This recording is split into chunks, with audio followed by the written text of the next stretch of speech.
Good morning, everyone, and a very warm welcome to today's webinar. I hope you've all got your coffee or your tea and you're sorted, ready to go. And it's good to see so many of you here today. My name's Kit Salt and I'm the Endpoint Assessment Service Manager here at SFJ Awards, and I'll be hosting today's event, and it's the second in a series of support webinars that SFJ are delivering for the Operational Firefighter Apprenticeship Endpoint Assessment. So the focus of today's webinar is on how to best prepare your apprentices for their endpoint assessment, starting from the planning stage when you're designing their curriculum through to how you can help when the EPA is in progress. And the importance of preparing apprentices for their endpoint assessment can't be overemphasized. In fact, a survey with a cross-section of apprentices was carried out by the Institute of Apprenticeships and Technical Education in 2020, and the feedback from apprentices showed that only 41% of them felt that they were adequately prepared for EPA, which is really not great considering it's a very, very important day for them at the end of a lot of training and hard work. Those findings, though, led to greater emphasis on accountability, and that's meant a slight change in the funding rules for providers to ensure that EPA preparation is delivered in partnership with employers and endpoint assessment organisations, and there's a requirement for dialogue to start at least 6 months before the planned end date of the apprenticeship, which is really good news, I think, for everybody. And at SFJ Awards, we strive to work in partnership with you as early as possible in the apprenticeship journey, because experience has told us that shared understanding of the whole EPA process is vital to ensuring that apprentices feel confident and that there are no surprises on the day.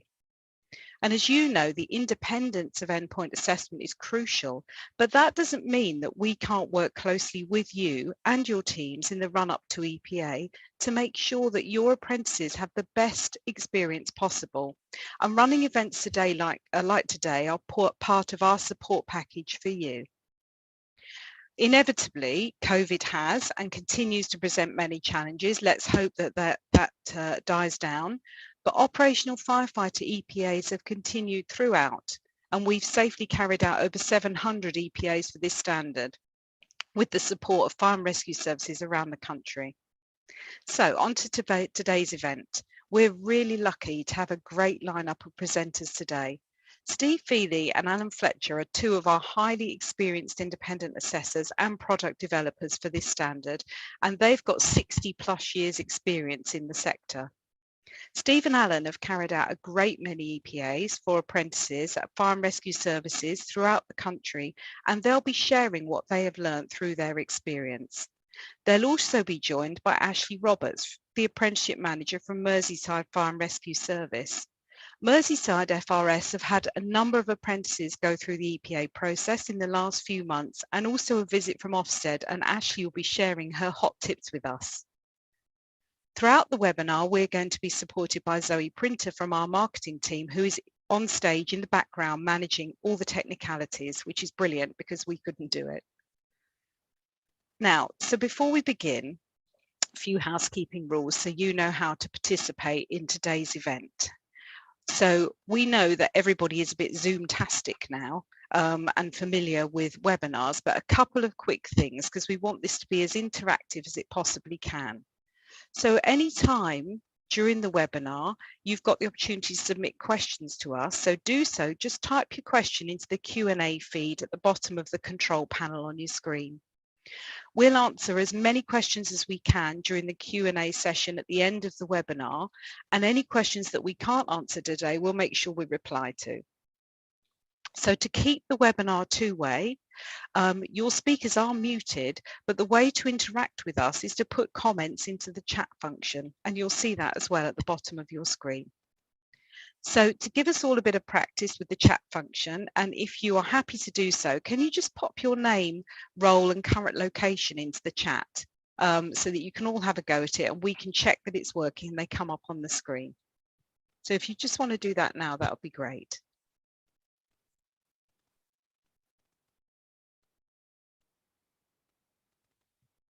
Hi, Lindsay from Cheshire, and Amanda from Colchester Institute. Brilliant. Andy, Fantastic. It's good to see you all. I can see you all. I'm looking over to the side now because you're all coming up on my left-hand side. That's brilliant. Nice to see. So we've all got a handle on how the chat works. That's great. It's good to see you all today. So to have a demonstration of another one of our interactive elements, we're going to just pop up a quick poll. Okay, and it's going to come onto your screen now. So if you can just answer the poll, and we'll go through your answers in a minute. So do you know someone who has started an apprenticeship? So it doesn't have to be you. It can be a member of your family. It can be a colleague.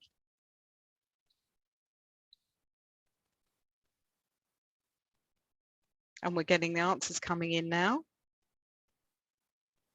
And it'll be really interesting to see how many people know somebody who started an apprenticeship. Because of course, apprenticeships have been around for an awfully long time in one form or another. Okay, and I can see the results coming in now. Okay, so yes, 47% of you said they know someone who started an apprenticeship and they've stayed on with their employer, which is fantastic. And 43% said they know somebody, they did it and they actually enjoyed it. And 10% want to know more. So that's brilliant. So everybody's aware of apprenticeships. And for operational firefighter, there have been over 1,300 apprenticeship starts nationally, and it's growing. Even though apprenticeship numbers have dropped in the past year, which is not surprising because of the impact of the pandemic, but apprenticeships continue to be seen as a valuable way to recruit and train staff. A report by the Open University, it carried out in January this year, found that 75% of employers plan to use apprenticeships to recruit or retrain staff, as opposed to only 50% in August 2020. So that's quite a big jump, and that's good to know. So on the screen now, you'll see an outline of today's webinar.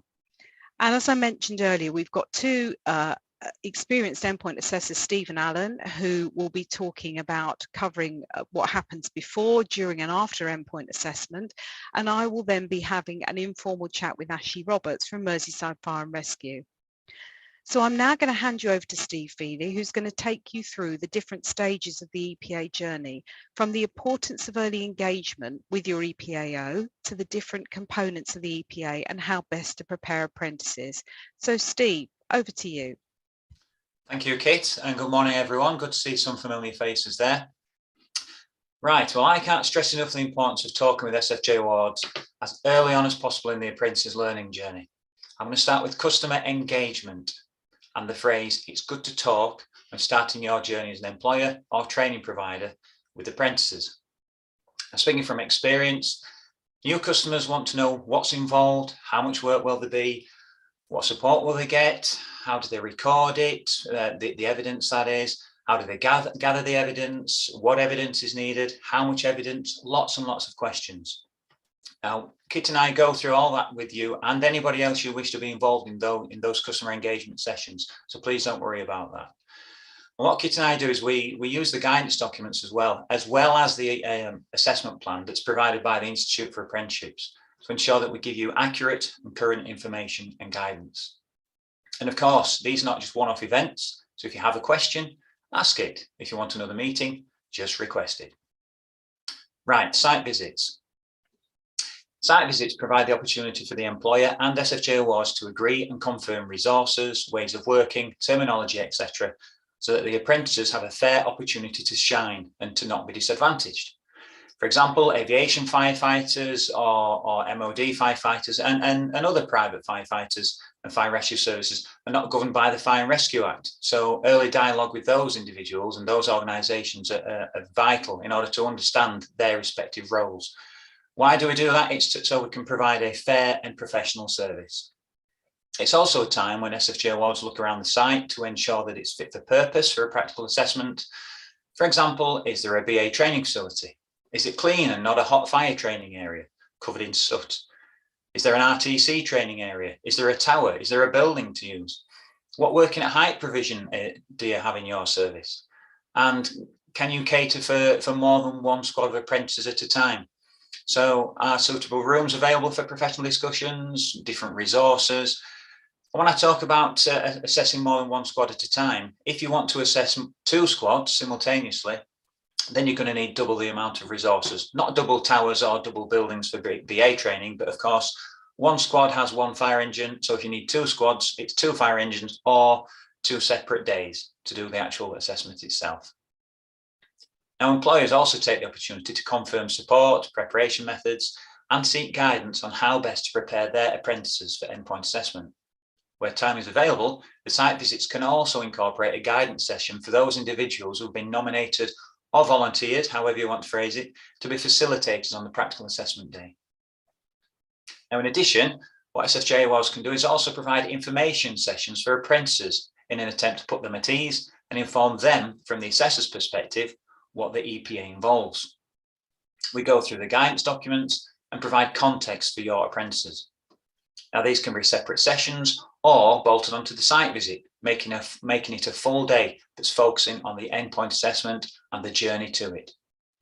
Now, experience tells me that you can tell your apprentices exactly the same information that we would, but they've tended to listen to us for some reason. They've asked questions, confirmed understanding, etc. So there is some value in these sessions, believe me. Now, don't be surprised if photographs or videos are taken with your resources, please, because site information, images, videos, and resources are shared with the independent assessors who are programmed in to conduct your endpoint assessment, so they're not turning up blind. Now, if you've benefited from a site visit or information session and still have concerns or questions, just ask. Contact details are at the end of this presentation.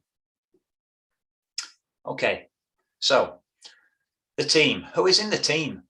Well, this is everyone who has an interest in the performance of the apprentice. So using my experience in the roles that I've served in, as well as working for a training provider, I'd say we're looking at the following: training staff, talent coaches, training provider staff, station-based personnel. This could even be a mentor firefighter, and of course the watch management team. And from an IQA perspective, involve the station manager and perhaps training support staff who will also act as a single point of contact.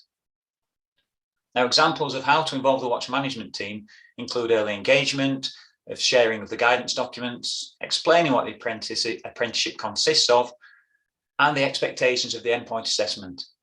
Now, the guidance documents that are available to you should end up being a well-thumbed reference document that I'll be optimistic now, that should be eventually known by all. Involve different departments too, because this is not just an operational award, as it reflects the role of the modern day firefighter. So if we think about operational data, each fire and rescue service throughout the country is probably operational about 7 to 8% of the time on average. So the rest of the time is spent in training, prevention, protection, community engagement. So the apprenticeship endpoint assessment, specifically the professional discussion, is the opportunity for other departments to utilise the role of your apprenticeship firefighter and assist in their development. But I'll discuss that later with you. Also, hold regular review meetings to monitor evidence collection, so that by gateway, the apprentice can choose the best showcase evidence to submit for their endpoint assessment. And remember, if the evidence doesn't meet all 14 KSBs, that's the knowledge, skills and behaviour for the professional discussion, they cannot progress through gateway. Okay, embedding preparation for endpoint assessment into the design of your on-programme training. What does that mean? Well, this is about the how and not the what. So how to perform during the endpoint assessment, being aware of expectations, that kind of thing. I'll go through those later. Give apprentices confidence to perform without constant supervision during the practical. Again, I'll elaborate more on that later, as will my colleague Alan. And the professional discussion. I'll be able to explain why they've done something, or they need to be able to explain why they've done something and what the impact was. And again, this will be discussed later, as will the important role the portfolio plays. So we recommend that all preparation has been completed before gateway, and this can include running your own internal mock endpoint assessments to confirm who is ready for EPA and who needs further development. Now, some services don't put apprentices through if they don't pass their own internal endpoint assessment, but that's their choice. And remember, there are 3 things. Written confirmation that the apprentice is working at or above the occupational standard. Each apprentice needs to have achieved level 2 in maths and English as a minimum. And each apprentice has submitted a portfolio of their showcase evidence to underpin the professional discussion. That's their professional discussion. And that's evidence against all the 14 KSPs covered in the professional discussion within the 8 topic areas. And I'll stress this again, without this, they should not progress through Gateway. Now, the portfolio, as you're probably well aware, is not marked or assessed, and SFJ awards are not required to give feedback. However, we will provide feedback and do after cohorts have completed their endpoint assessment process, obtained results, etc., with a view to support your continuous improvement ethos for yourselves and for training providers. Now, your IQA process should, I say should, confirm that the evidence is valid, accurate, relevant, and meets the requirements for endpoint assessment. This way, the apprentice can prepare much better and have full awareness of the evidence the assessor is using for their professional discussion. But again, more on that later. So, the multiple choice knowledge test. This is one of the 3 components. So the other 2 are the practical and, of course, the professional discussion.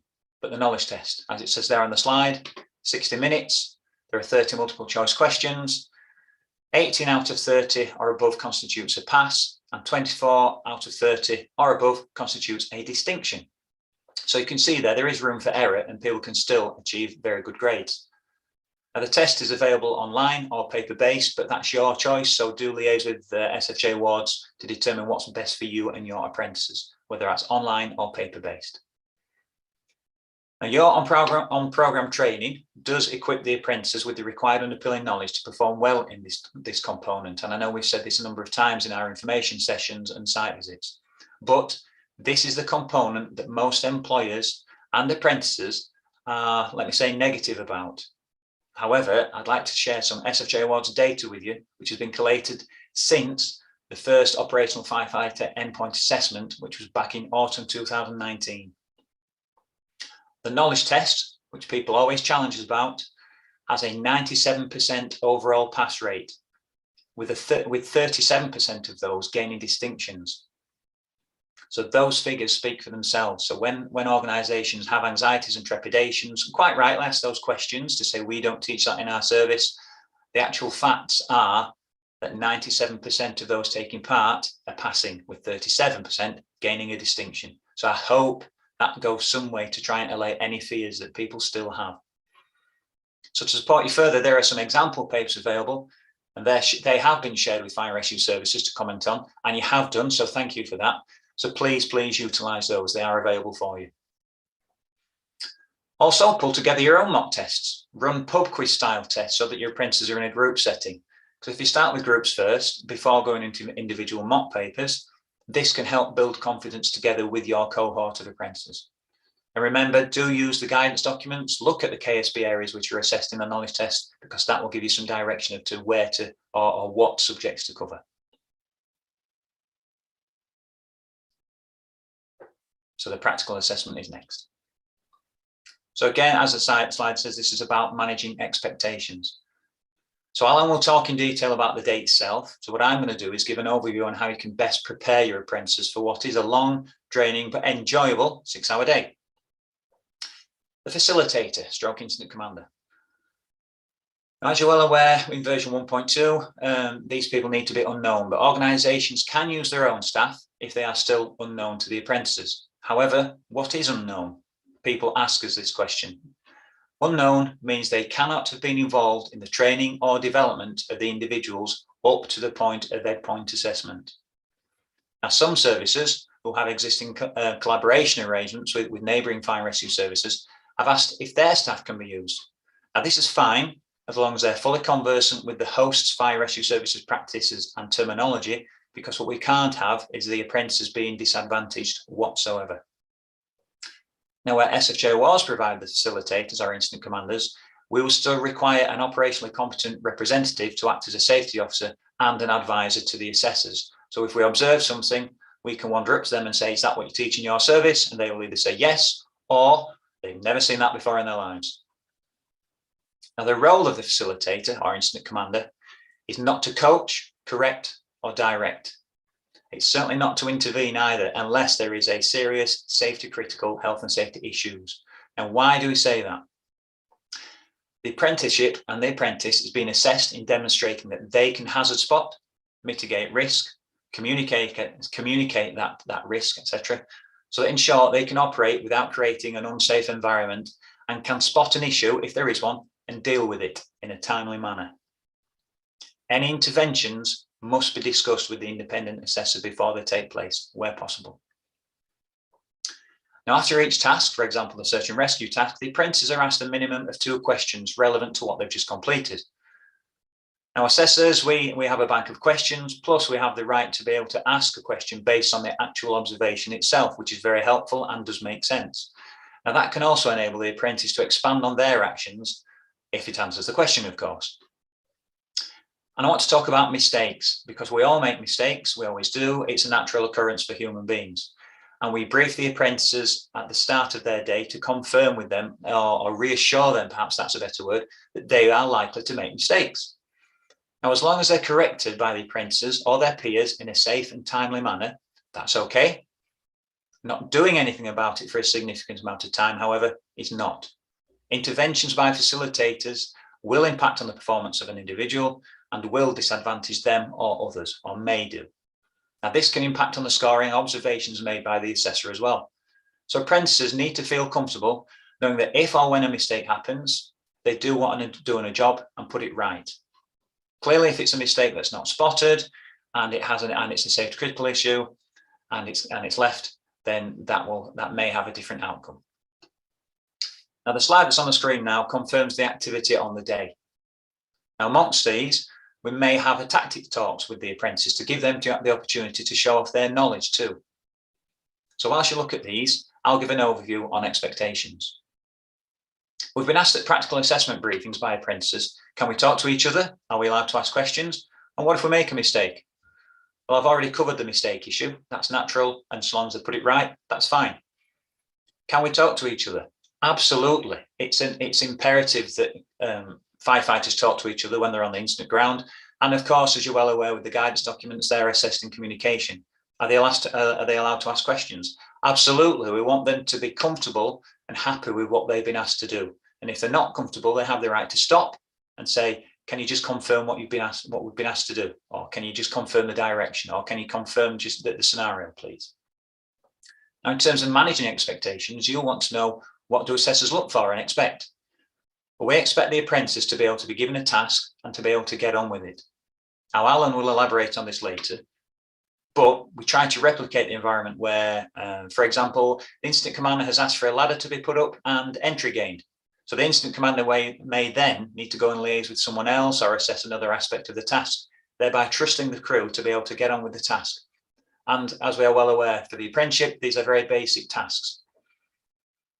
Practice giving scenarios and letting the apprentices make decisions, such as at an RTC, where does the equipment dump go? What goes on it? Where are cuts made? How are they made? Get them to discuss and propose A plans, B plans, or emergency plans. And get facilitators to practice being a facilitator too, so they get used to not coaching, correcting, or directing. And of course, I'll repeat this, not to intervene unless there is a safety critical issue, because apprentices should be developing a flair for hazard spotting and addressing safety issues and being safe, etc. Why? Because it's their role, and they are assessed in performing their role. So at their briefing, we ask them to do 5 things. Be safe, don't put themselves at risk, don't put anybody else at risk, that's their colleagues and any casualties. Follow your organisation's policy and procedures, and do what you do on the incident ground. So the professional discussion. It's not a Q&A session, it's not a grilling, and it's certainly not an interrogation. It's a two-way discussion. It's also not for the apprentice to remember to slot in KSB buzz phrases, for example, because we want to know what sits beneath that veneer.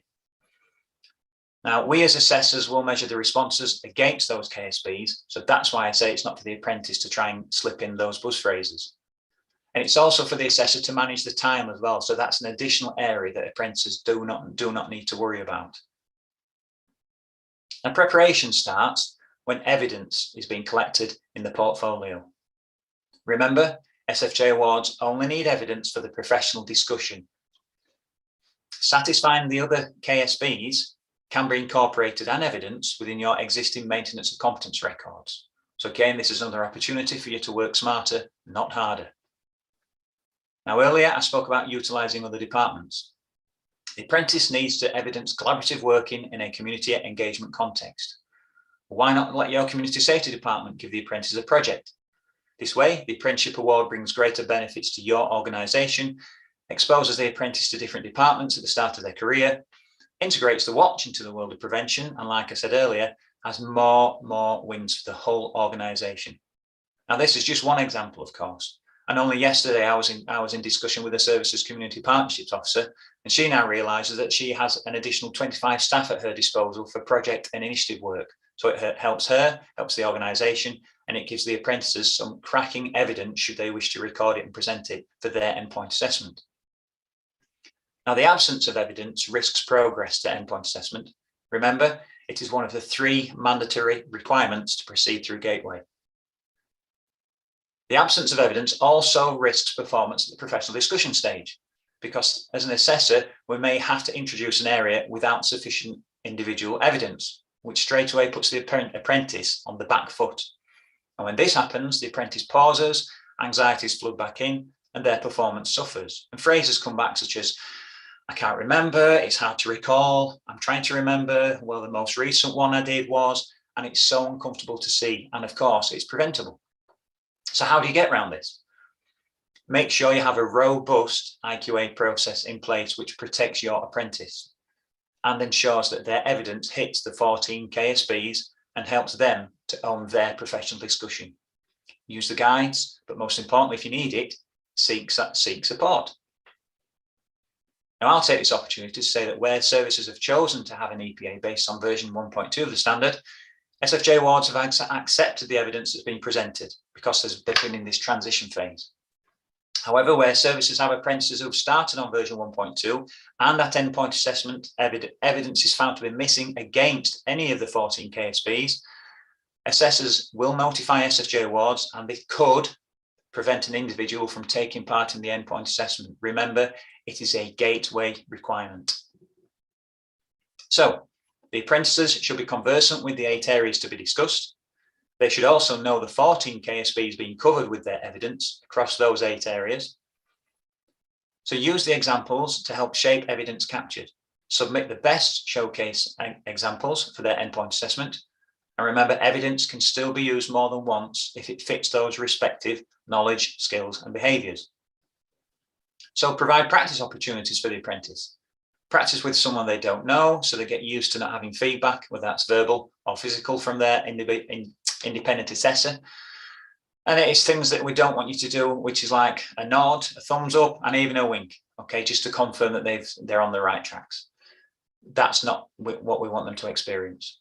And build them up to not taking their portfolio in with them. Yes, they're entitled to take it, but experience to date has shown that those who rely on it and refer to it often trip themselves up, fumble, lose the flow, so nerves and anxieties return. I've even had one that's knocked over their drink of water over issues and over their notes, and it's created quite a tense environment for them. So finally, on that note, I'd like to talk about ownership. And yes, those who know me know that it's a personal soapbox of mine. The apprentice selects their evidence for the assessor to use. The apprentice knows the 8 areas to be discussed, and the apprentice has provided the evidence for the assessor to use it, to discuss those 8 areas. They own their professional discussion. So please make sure that your apprentices are confident of this fact. They own their professional discussion. They need to be eager to go into that room and shine. The only caveat here, though, is that they've used, and you have used, the guides, and that the evidence is quality evidence. So, thank you for listening. It's been good to see some familiar names crop up and pop up. And as always, if there are any questions or you'd like further support, please ask. So what I'm going to do now is hand over to Alan, who will talk to you about the actual day itself and how you can support the apprentices during your day. Thank you.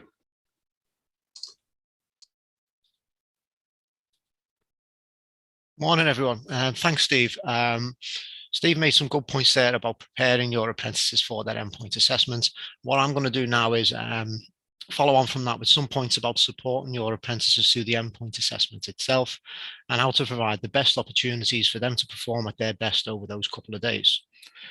This will be to help yourselves, SFJ awards, and most importantly, the apprentices themselves on the day. Some of the points I'll be discussing are mostly around the requirements of version 1.2 of the assessment plan, but most points will still be valid for anyone using version 1.1. Now, the first point to consider is to ensure that there are no unnecessary delays on the day or any disruptions to the flow of the assessments themselves. Your apprentices, well, they will be understandably nervous on the day. Any disruptions to the flow will only add to this, no matter how prepared you've got them in the run up to it. So how can we deal with this? Firstly, it's vitally important that all the information regarding the assessments get to all the people on the ground on the day. Who's coming, what's expected, what kit is needed, all needs to be known by those running the assessment venue. We have had experience where this hasn't happened. For examples, on a couple of occasions, we've had it where support staff at the site completely unaware of what was needed, some of them only being drafted in a short notice, so not knowing what's needed. This has led to such things as the apprentices not being ready for the assessments themselves, the appliances not being kitted up fully, or the agreed assessment areas being double booked and used by other groups for other types of training. We do overcome these hurdles on the day, but as you can appreciate, the day runs better when everyone knows what's happening and their roles and responsibilities within it. All these small delays do tend to snowball through the day, so it just goes on and on, adding further delay to the apprentices. So over the next few slides, I'm going to explain what will happen on the day of the endpoint assessment itself, who does what, and how we can help make the process as beneficial as possible for the apprentices. What we'll start with is the practical assessment day itself. So what happens on the day, right? First of all, the EPA team will arrive early to meet and support your support team and to check the facilities on the site prior to commencing the EPA itself. This is to make sure that everything that is required is in place. Right. As we said before, the EPA team will consist of the endpoint assessors and, if required, any facilitators supported by ourselves. Your support team should consist of your own facilitators if they're being used, or any safety staff as agreed at the time of the booking. You can assist the process by ensuring that the staff of the venue know that the assessors are due, that someone is available to meet them and show them around the facilities. What the assessors will need is a private room for the duration of the practical assessment. This is so that they can access their documents and make the records in a secure location without any disturbance. Following their arrival, the assessors will then brief the support staff and any facilitators detailing the key points of the day, and they will then brief the apprentices prior to the assessments beginning. The apprentice brief will be at the time stated on the booking form, and we need a suitable location for this. This is normally a classroom, a briefing area, facilities such as that. We don't need any IT or any other specialist facilities for this. This is purely a verbal introduction and briefing. And this is the first chance that we get to meet the apprentices themselves. And we do use this time to relax the apprentices, conduct some admin tasks and explain what is expected for the day. At this point in the briefing, we do check the apprentices' identity, so they will need their identity cards with them. And we issue them some helmet numbers so that we can identify them more easily when they're wearing the fire kit. After the briefings, the assessment scenarios begin. It's important that everything is set up and is ready to start at the agreed time. We found that a prompt start set the right tone for the day. The practical assessments day is a long day for everyone. There are 3 2-hour sessions. The smoother we can keep them running, the better for everyone involved. First up, normally, will be the search and rescue task, followed by the extrication from entrapment, and finally, the hazmat incident. But they may be in a different order based upon what is agreed during the site visit. We sometimes change it around due to simultaneous activities if you do more than one group on the day, or to accommodate availability of areas if you've got other training or use of the site limitations, that sort of thing. During the tasks, as Steve said, the facilitators act as the incident commanders. They will brief the apprentices at the start of each task and set the tactical goals. The assessors will observe the performance. The apprentices will then conduct the tasks as briefed, and the assessors will observe that performance and may give further direction to the facilitator to enable certain criteria to be demonstrated.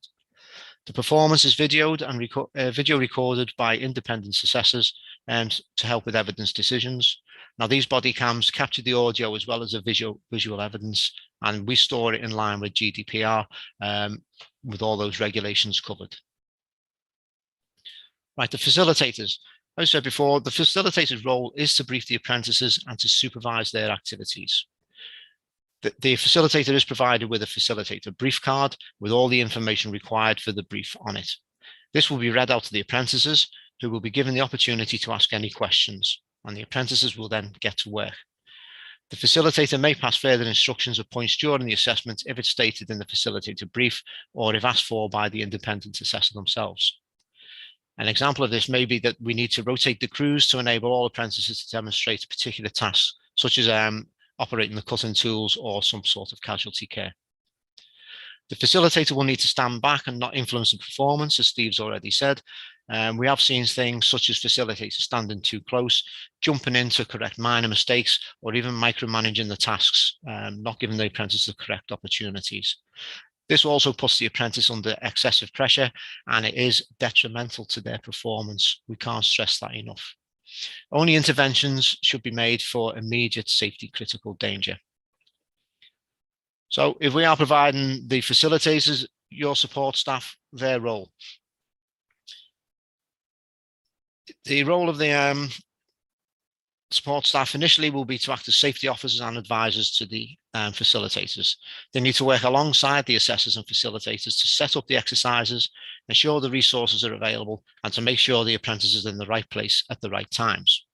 We have found that everything does run well when this good relationship is built between the staff and the assessment team. And again, same as the facilitators, the support staff should not influence the apprentice's performance. Some things we have seen in the past is with them standing too close. We've often seen them passing comments on performance either during the assessment or with throwaway comments in the break rooms, in the corridors, etc. Sometimes staff we've seen setting poor standards. Only sometimes, I must stress, not always, but sometimes things like body language, using mobile phones, sometimes appearing disinterested, doesn't always help the apprentices. If staff can be aware of how they impact on the apprentices' nerves, that really helps them out. The equipment required for the assessment is agreed during the site visit, as Steve has explained, and you'll be provided with a resource list on this. Please ensure that this is communicated to the staff who will be delivering this on the day. Remember, the communication is key with this. All the appliances and equipment used needs to be stocked and tested as required, ready for immediate use. It's often good to have reserve equipment available if possible, because we do find that things break as you go along through the day. So a quick replacement is better. And the suitable equipment that we normally look for is all the equipment that you would expect to have on a frontline appliance for dealing with the particular incident types that we've got through the assessment plan. We've had assessments disrupted by some things, even really small things that go on. We've had stuff with not having enough DA sets, obscuration masks or charged cylinders available, and then people running around trying to get them. MDT printers not stocked with paper, or they're just not working. Little or no equipment for initial decontamination. If you know, some little things like water-soluble bags, decontamination bags, just little bits missing, and then someone's got to go and get it. All adds to disruption. We've had some defective equipment, pumps not working, defective branches. All things like this have meant we've had to stop the assessment while it gets sorted out. Another point to consider is that everyone knows of any specific risk assessments, access or site limitations that may be applicable in the assessment area itself. So, just to summarize the points on the practical assessment prior to me moving on, apprentices will be nervous and anxious about the endpoint assessment and what will be required of them. Keep your apprentices informed and supported by ensuring they have plenty of notification of the EPA and that they are fully informed and supported in their preparation. The apprentice needs to be at the briefing point at the time stated on the booking form with their PPE and equipment with them. Equipment checks and any familiarization with the stowage of the appliances should be completed prior to that brief. The practical assessment day is a long, demanding day of activity. Apprentices should be aware of this and have suitable welfare facilities to be able to stay fully fueled, hydrated, and prepared for the activities. They will be given a short break between the task plus the lunch break, but the rest of the time is just moving on all the way through. You should ensure your apprentices are where they need to be in the appropriate PPE and in good time prior to the activity starting. And remember that there are many factors that can be detrimental to their confidence. Do not put more undue pressure on the candidates with comments on performance, expectations, body language, etc. Please try and avoid prying eyes from people who are not involved in the process, and try to keep the apprentices as calm as you can. And as Steve said earlier, if they think they've made a mistake, encourage them to calm down and just carry on.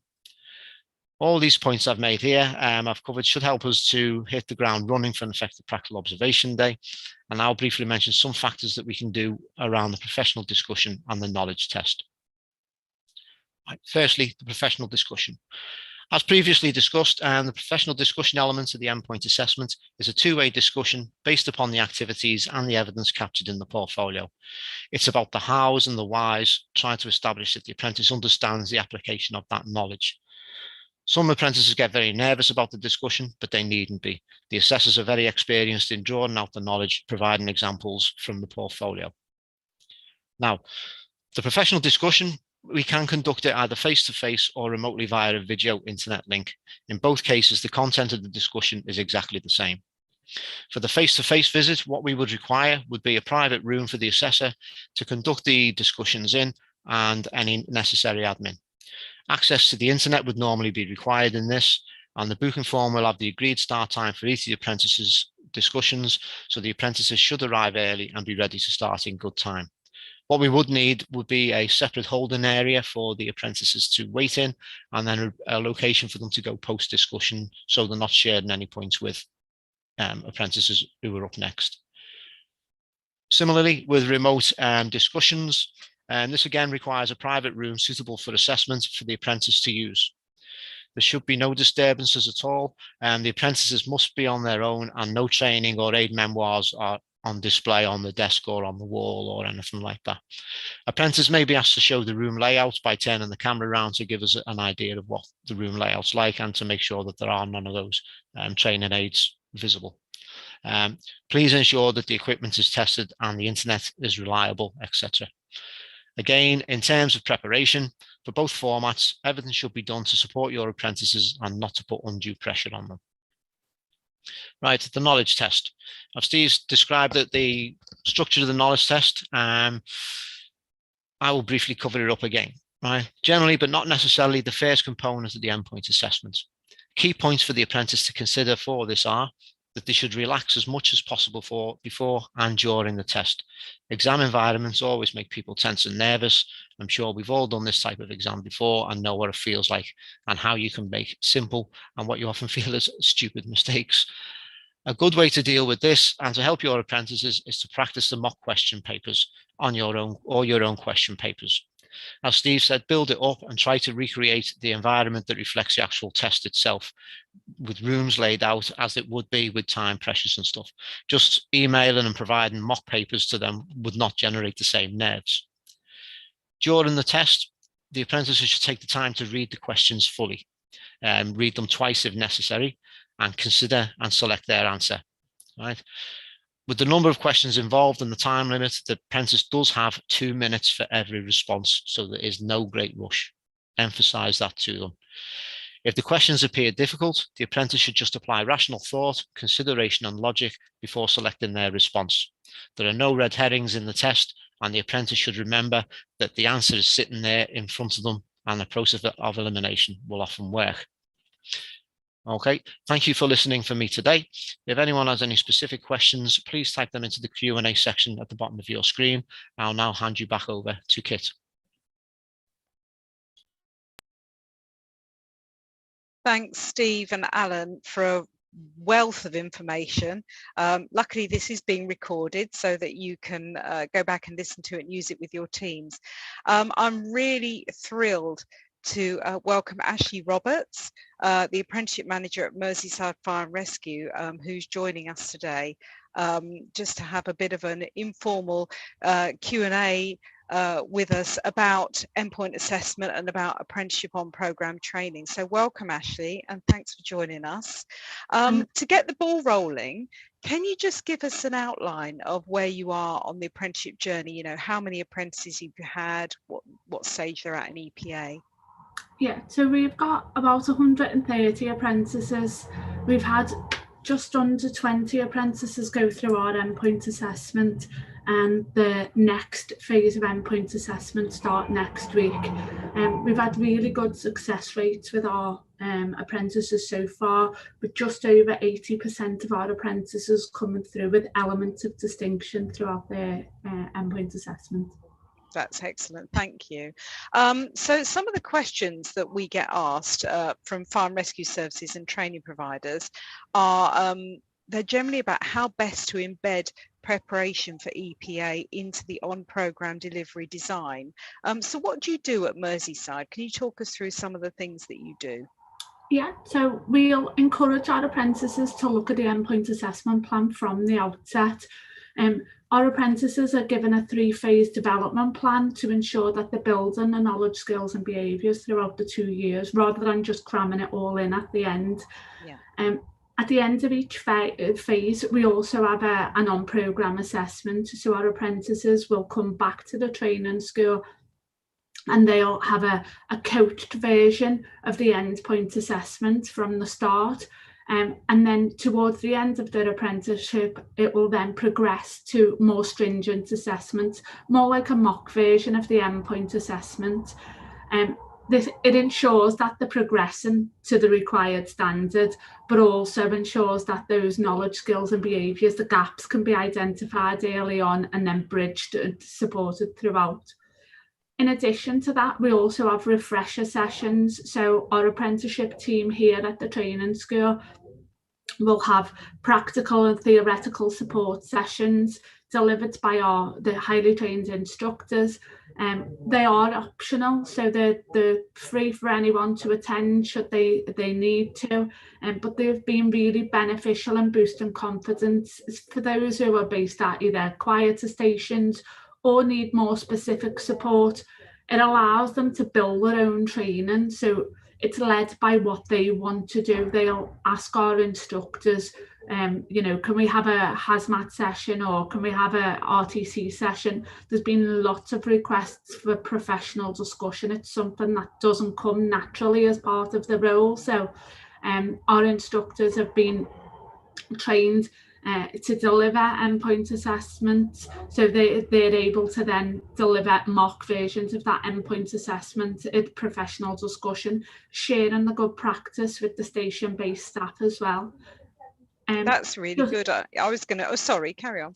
Just a final thing is that something that we've had to really pick up on is that being clear when someone's not at the expected standard, giving them that feedback allows them to develop and makes them better. But if we're not clear that they're not at that standard, I think everyone just thinks that they're progressing at the right level. So yeah, being really clear. Okay, I was just going to pick up on something you were saying about station managers and watch managers and their involvement in the process. And how do you work with watch and station managers to ensure that they are fully engaged in the whole process with the apprentices all the way through and consistent across? Listening to them as being key. You know, if they're saying that, you know, if they feel that there's something not working, then there's usually a good reason behind it. So listen to them.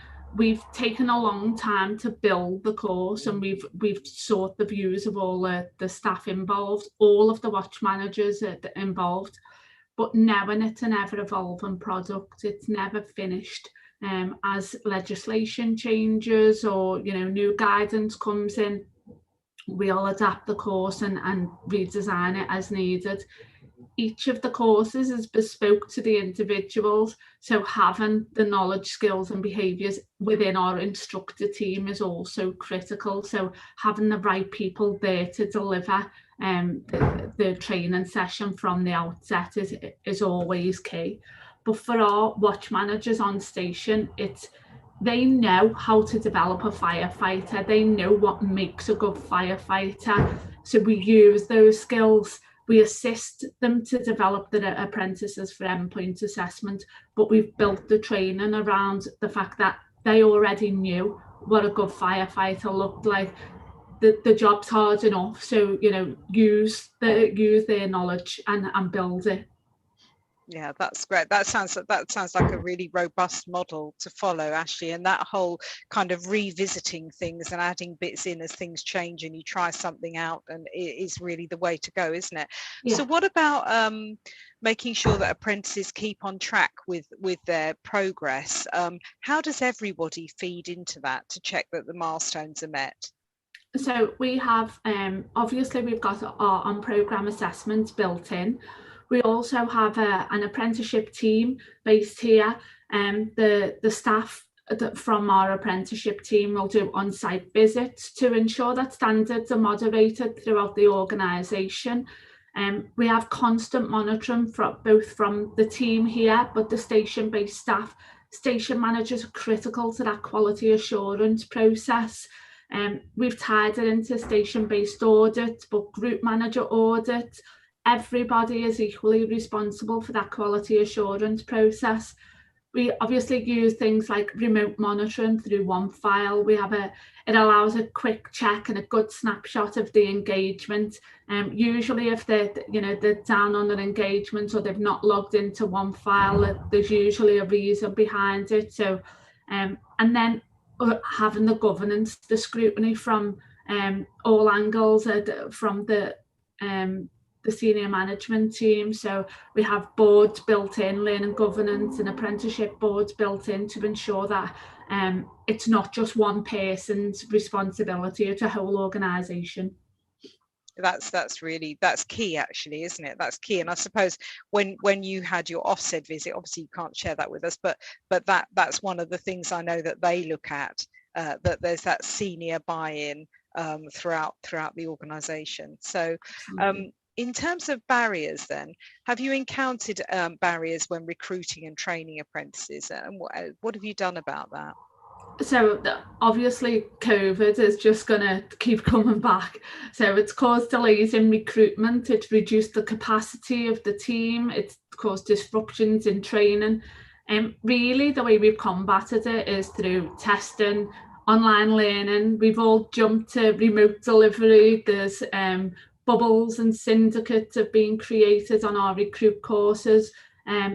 However, we have continued to run 3 recruit courses throughout COVID. We've continued to recruit throughout COVID. It's just made things a little bit more difficult.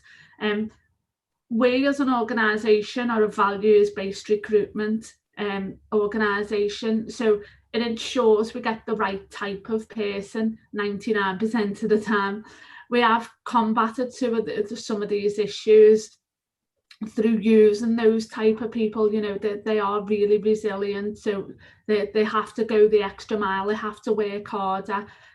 But we've also put things like have a go days, induction days, so it's not so much of a reality check when they get here on that first day, but team building days, empowering the individuals through things like personal development courses have really helped.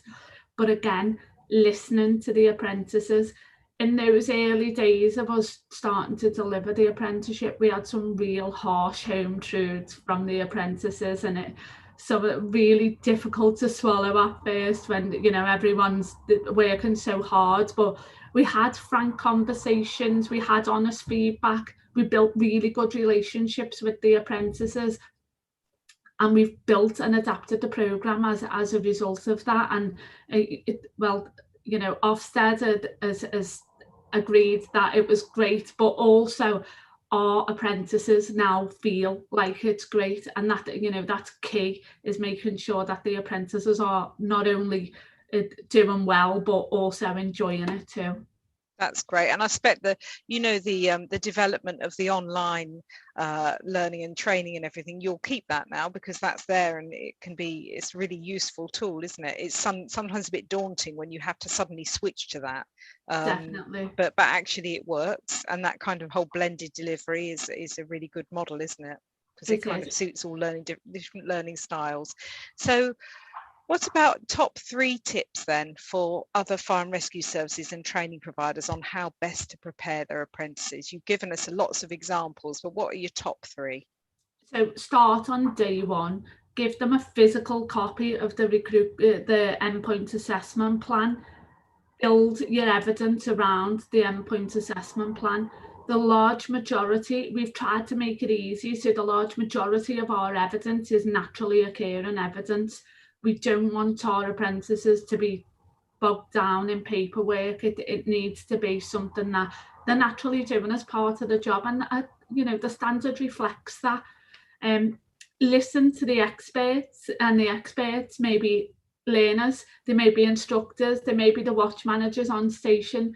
And as I said earlier, if they are, if they've got a moan, they've got a gripe, there's usually a valid reason behind it. Really unpick what the valid reason is.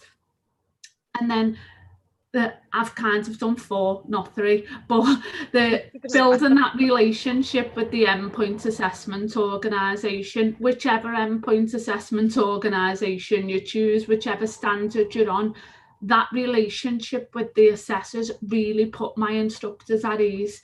It allowed us to know what the expectations were, but it also allowed our apprentices that direct contact with the endpoint assessors, and it put them at ease on the day. There's no point in creating that tension. If you create the tension about the endpoint assessment, you're never going to get the best out of the apprentices.